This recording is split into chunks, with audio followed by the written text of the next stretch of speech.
Vicki, a big crowd turning out for this Meet the Mayor event, including a group of activists who took the advantage of the opportunity to speak face-to-face with Louisville's leader. A group of demonstrators greeting Mayor Craig Greenberg as he arrived at the Northeast Family YMCA.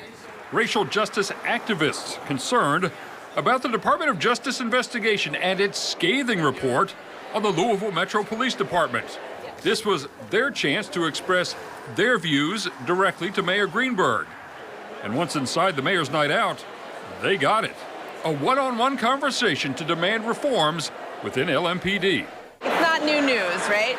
We've known about this police violence for decades now, and so my question was, what are you going to do about it? I told her about yesterday as the first step. Yesterday we had a great announcement announcing that the Office of Inspector General now has an agreement with the police department so that the Inspector General can have direct access to body cam footage to review complaints. Exchanges like that between citizens of Louisville and the mayor is the point of this mayor's night out. The public interacting with elected officials and others who serve them.